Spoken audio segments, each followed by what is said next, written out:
Und du bist ja auch für Gerechtigkeit, oder? Ja, natürlich. Wir machen einfach noch mal eine. Sind okay. einverstanden? Ja. Okay, sonst bin ich gut.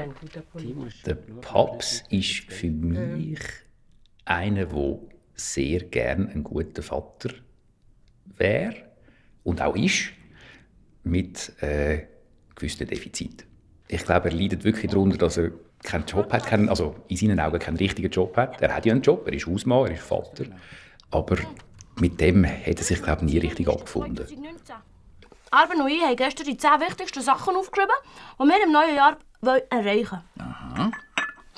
Schau, zuoberst. Ich glaube, für den Timo ist der Papst einfach mega wichtig. Das ist so wie eine moralische Stütze, aber auch so die Vernunft, das gute Gewissen, die Sicherheit und auch der Reitbolzen natürlich, wo er so ein bisschen sein Mann werden immer wieder so ein bisschen austesten. Eine neue Hotdog-Maschine. Hotdog-Maschine für im Pfadi-Raum kaufen. Ja, Ziel 4 wäre der Hammer. Auf dem Fußballplatz von der Mittellinie aus ein Tor schießen. Mit links müsste da noch stehen. Cool, gell? Obercool.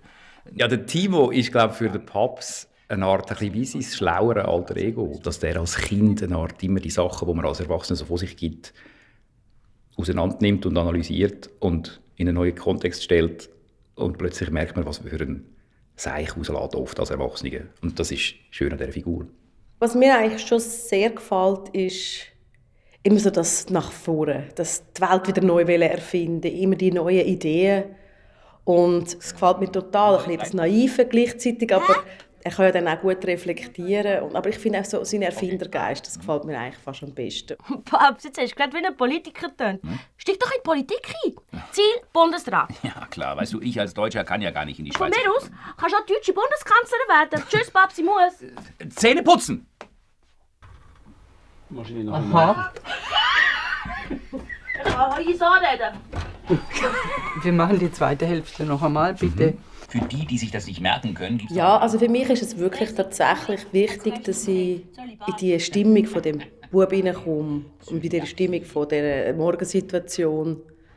Und dann flutscht es eigentlich. Und wenn es gut geschrieben ist, sorry, aber wenn es gut geschrieben ist, dann geht es immer noch besser. Also was mega wichtig ist für mich, ist einfach zum die Körperlichkeit von dem Buben sind die Schuhe, die Adiletten, die ich anhabe. Und die Brötchen, die mir Margret immer mitbringt. Wo ich versuche, nicht zu viel davon zu essen. Vor allem nicht zu essen, wenn ich nicht gerade spiele. Aber ja, das hilft auf jeden Fall. Wenn möglich auf Platz 1. Okay. Mega. Und los, zweite. Im Lotto gewinnen und nie mehr in die Schule müssen. Je länger dass man so eine Figur begleitet, desto enger wird man. Also es ist wie Familie dann irgendwann. Also man kennt sie dann auch sehr gut.